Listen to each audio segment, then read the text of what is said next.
right, thank you so much, Serena Solis-Matanani with the day's COVID-19 headlines, and let's go right to the phones where, man, I know his ears were burning the last couple of days. Guam Federation of Teachers Union Rep Robert Koss joins the show. Good morning, Robert. Good morning, Sabrina. Good morning, Chris. Hi. Hi. Let's just start. Let's just start with a good laugh. Okay, now let's just really start with what happened. Can you take us back? You worked with the speaker over the weekend. The governor had said she was totally surprised that you guys had pulled support of this measure. And you know, Robert, and we'll give you the floor. I know who else was surprised and we had spoke with the people who had jumped onto this lawsuit that you guys were going to file. I guess if you could, why weren't they consulted? What's happening with the lawsuit? What happened with the speaker's bill? And how are we moving forward? Go for it. We'll give you the floor. Thanks. I'm also here with my president, so if you want to okay. ask Tim Fedinko questions, he's nice. here as well. Yeah, either one of you guys want to jump in and respond, that's fine. Great. But let me just start. Last Friday, we had no support. We had no knowledge of any support from the legislature. You know, clearly there's a lot of support there, as evident by all the bills that are being introduced now. Friday afternoon, the speaker and Pedro reached out to me and asked me to come in and see if we could resolve this. Now, when we entered that meeting, I was under the impression the governor told us there was not enough money to pay this bill, and that if she had to pay the bill, she was going to furlough our other members. So, you know, that's a big concern for us. So I did not want to let our other members get furloughed. So we met. I believe the speaker and Senator Terlahi were under the same impression that those were the parameters we had to work in. We had a $15 million cap to work under, and the governor told us that this was a $30 million problem.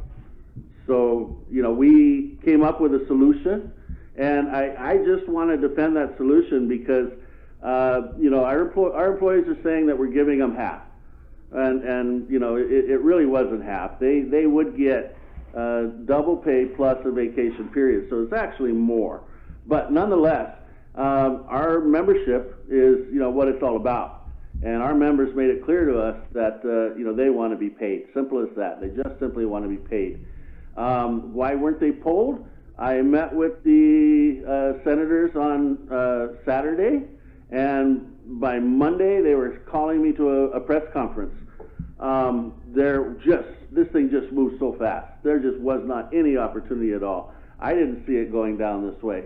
You know, we figured that legislation gets introduced, there would be, you know, amendments made in committee or on the floor or however it works, public hearings would be held, and there would be opportunities to fine-tune the bill. But it seems like it was moving at lightning speed. In fact, even my boss said, I'm really uncomfortable. I've never seen legislation move this fast before. So, you know, there's a little bit of suspicion in the very beginning, Chris, but, you know, that's kind of how it happened. At the end of the day, our goal is to serve our members. So if our members want to be paid, those are my marching orders, and that's where we're going. Okay. Have you had a chance to look at all three bills yet? And from the three, which one does the GFT most agree with? No. I have not had a chance to look at all three bills carefully. I have given, you know, cursory reading to the bills as they come up. Some of them don't have numbers, so I don't even know where they came from or what to call them. You know, I have read them. You know, I've seen things like elimination of other types of leave. I think in one of those bills they eliminate the hazard pay, they eliminate night differential. So, you know, it's hard to come out and say, yeah, I'm going to support that just because it gets my employees paid this time. And what about this lawsuit that was filed by Tom Fisher? Do you guys have a reaction to that? Yeah. You know, every employee who's affected has a right to sue on their own, right. Or, you know, we have extended the offer to let them join us in our suit. You know, I'm glad to see Tom out there. I consider him an ally and, you know, someone who's sort of joining our movement. But, you know, Tom had some hard words for me, and, you know, I would just let him know that we're on track with our suit, that we have till Friday to sign people up, and then, you know, that gets forwarded to the attorney on Monday, and we go from there. So we're still on track with our lawsuit. We have not laid down our guns or waved the white flag in any way. Robert, do you guys feel at all that you were that they tried to dupe you, the speaker and the governor? You know, those feelings and thoughts run through my head, but you know, again, I think that we move forward based on the information we had at the time, and I keep trying to tell myself, you know, that these are good people. Trying to work towards a solution. You know, it just went south. So is that a yes? It sounded like a yes. Well, it felt like that, but you know, I don't want to. You know, I got no proof anybody tried to dupe me. I'm not a senator, and I'm not good at this stuff. You know, I jumped in the lion cage thinking I wouldn't get bit, and clearly I did. Oh, don't play with lions. You're right. First rule of the circus. When I saw you sitting in the press conference, my gut reaction was like, "Oh no, they got him! Darn it! Here we go." I was like, "What is going on?" It's got to be double We always take. want to work cooperatively, you know, to resolve the issues. Course. It is the most efficient and fastest way to do things. You know, remember when we did litigation with the teachers? It took 13 years. So, you know, I don't want to go down that path again. But let's talk about that, because tell us about this lawsuit. I know you're signing people up. Does it really exist, or is this something that you guys are holding over the elected leaders' heads?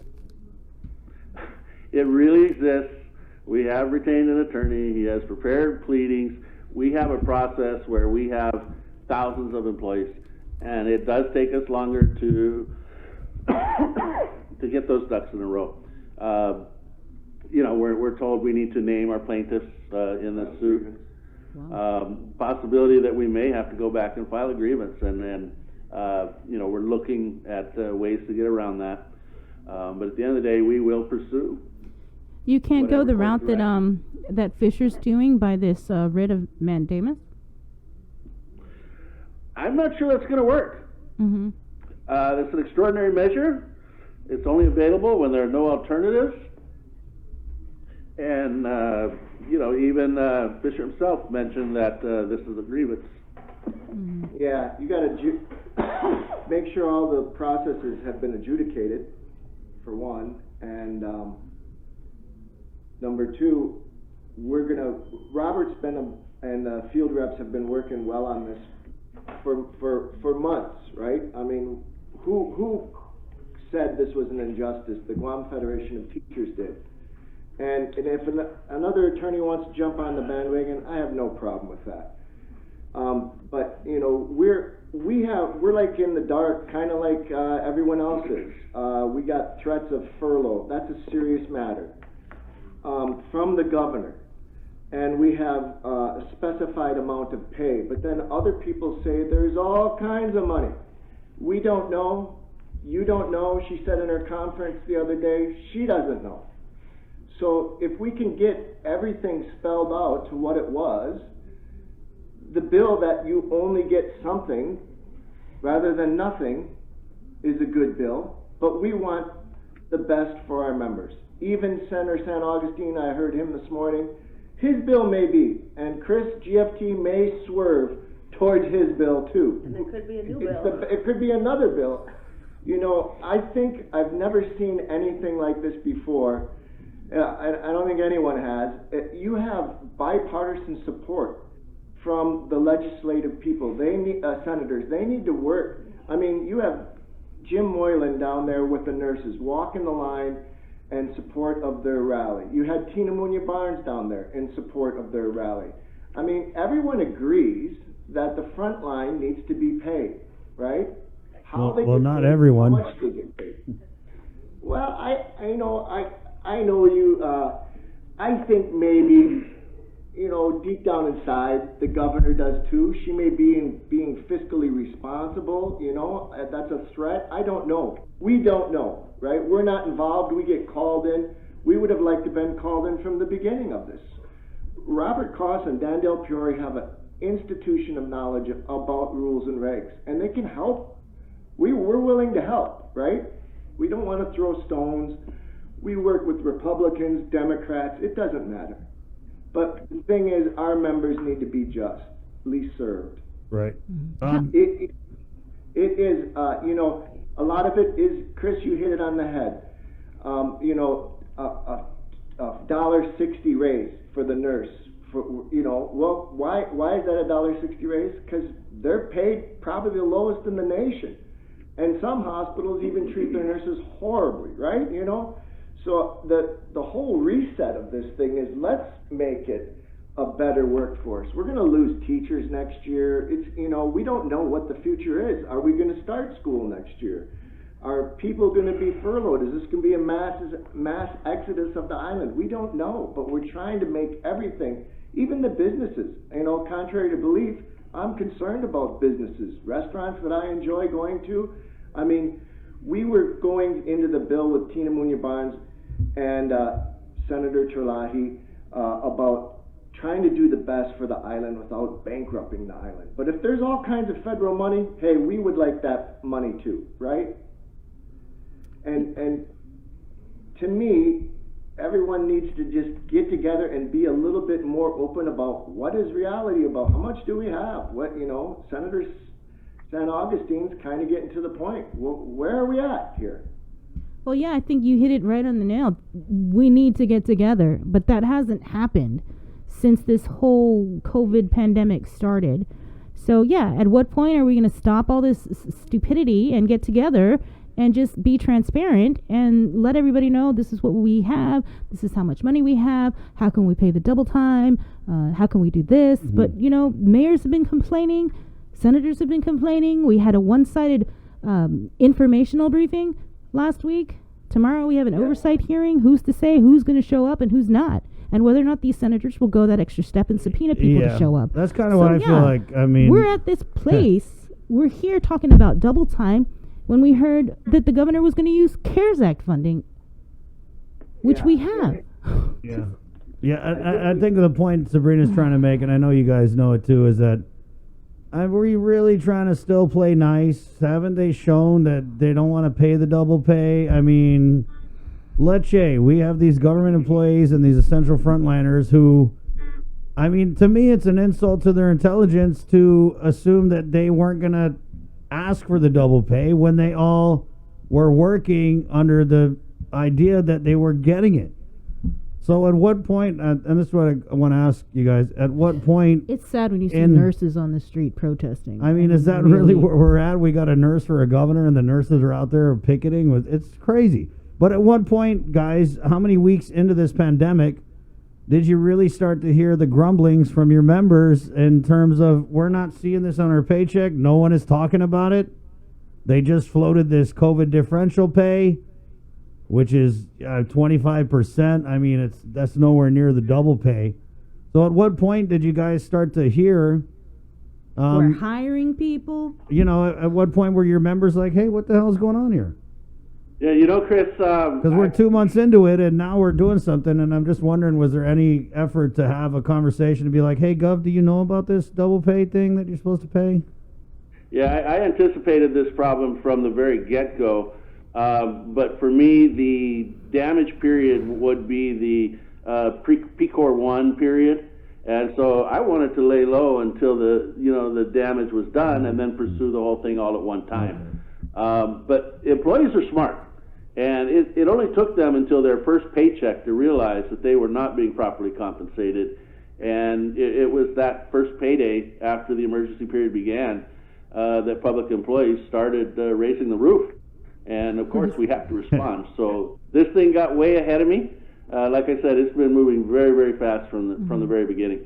And I think I like what or agree with what the vice speaker said yesterday. She didn't want this to turn into this greed mongering thing. There you have these frontliners like, oh, we just want our checks, because it really isn't about that. It's just about just compensation.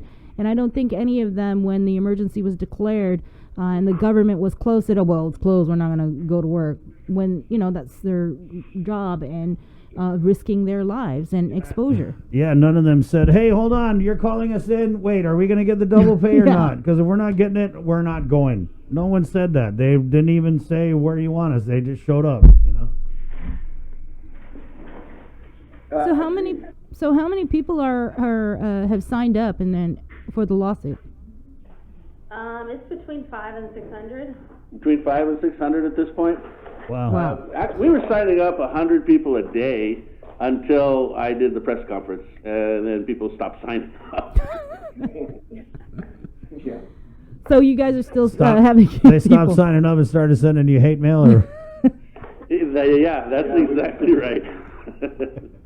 But I assure them, our goal is to serve them, and if this is where they're taking us, that's where we're going to go. So if they want their double pay and that's it, I asked the senator to introduce legislation that says pay them. Simple as that, pay them, and no other conditions. Because I don't understand why they always have to chip away at the benefits and employment of public employees. Like I said, some of those other legislations start, chipping out forms of vacation pay and night differential. Why does that have to be related to this? Why can't we just follow the rules that are in place? Mm-hmm. I hear you. yeah. Well, what's next for you guys? Well, I'm not playing politician anymore because I am apparently not very good at it. I was just telling these guys yesterday, Robert. I was like, I've been covering GFT since, a year or whatever, and it seems like I've done a lot of stories with you where you're raising hell, and then I go to do a follow-up, and you're like, no, we're going to work it out with the governor's office. And I'm like, okay, and then a month later, 2 months later, we're right back to you raising hell again. So when I saw you at that press conference, I was just like, this is not going to end well. I'm calling it. Give it a day or two, and I mean, I hate that I was right. I wish we would just end this thing, but Well, I was blaming you, Chris. You waved that magic wand, and then all of this happened. okay. And I really think it's your fault. Oh my gosh. Yeah, maybe it was the wrong spell. So, what would your message be? And we could get Tim as the president here. What would your message be to the members? Because obviously this double pay issue, it's I think it's the main issue that people are talking about, that people are concerned about. So, what would your message be to the members in light of all these rapid evolutions and developments we've seen this week? We are backing our members 100%, and we will pursue everything we can to make it justified. We have not given up on them. We have not sold our soul. We have not switched sides. We have no sides. Republican, Democrat, doesn't matter to us. We want justice for our membership, and Levin Camacho has his opinion on the nurses. That's a big worry for us too. If it does go and we lose, what happens then, right? So we will fight and do the best we can for our membership, guaranteed, and we always have. We've been furloughed. Teachers know what furlough is, twice. And it hurts. And so that's a very scary stick to wave to the government of Guam employees. People in the police force are understaffed. I mean, even taking leave, I was a little leery of that, how they could take it, could it be denied? There's a lot of things that's moving very, very fast. We would like to be involved more than reactive, right? And, we got our membership. We will do what we do, and that is fight for the working families. All right. Well, we just wanted to give you the floor there, and let's keep in touch. I mean, I know we always do, Robert, but man, I don't know. Is anything crazy going to happen today? Yeah, probably. Please don't drink. This thing's been moving fast. We got half a dozen bills out there at least. I am happy that to me it represents that we have 8 votes out there. The question is, what are they going to vote on? Right. So we'll watch that closely. I hope there will be opportunity for public participation because no matter what bill you put out there, we probably have some objections. And just real quickly, are you closing the deadline for employees to call and sign up? Is it still this Friday? We never got off our original plan. We continue to accept applications through this Friday. Okay. Monday morning, I'm going to hand carry them down and have a meeting with the attorney. Okay. Okay, And the phone number one more time to call. 735-4390. But you could also just come straight into the office. It's a simple form. Just take a few minutes to fill it out. All right. Okay. Thanks a lot. Robert, if you want to send that form over to us, we've done it with Rev and Tax with the non-filer form. We could, slam it in a story or whatever and provide another way for people to, those people who are maybe staying home or, not trying to go around everywhere. Right. Okay. Well, thank you, Chris. Yeah. Okay, Robert. Thank you. See you, Tim. Bye, Tim. Yeah, all right, thank you. Wash your hands, guys. Always. Wash your hands of the last couple days. Okay. Bye. See you guys. Oh, man. That's just funny. It's funny because when I saw Robert sitting there, I was like, no, man. Come on, guy. Hey, but you know what? He they're came on the yeah, show you're and right. he said, all right, maybe I shouldn't, maybe that was a misstep there. But, he's owning it. And he's like, hey, we're going to fight for you guys, him and Tim. Oh, So, it's key. I mean, It yeah. is what it is. It is what it is. Man, we made it 3 hours without saying that. I said it in the break a couple times. Oh, okay, you're right. 8:55. We're gonna keep on this, and we're gonna talk to Attorney Tom Fisher, who, as you guys know, filed a lawsuit yesterday, and so we'll get him on the phone and discuss this even more. Remember, the show brought to you by IT&E, Ambrose Inc., Calvo Enterprises, Coast 360, and the Bank of Guam. It is the KUAM News Takeover, Guam's favorite, containing COVID. Good morning. Keeping you informed. KUAM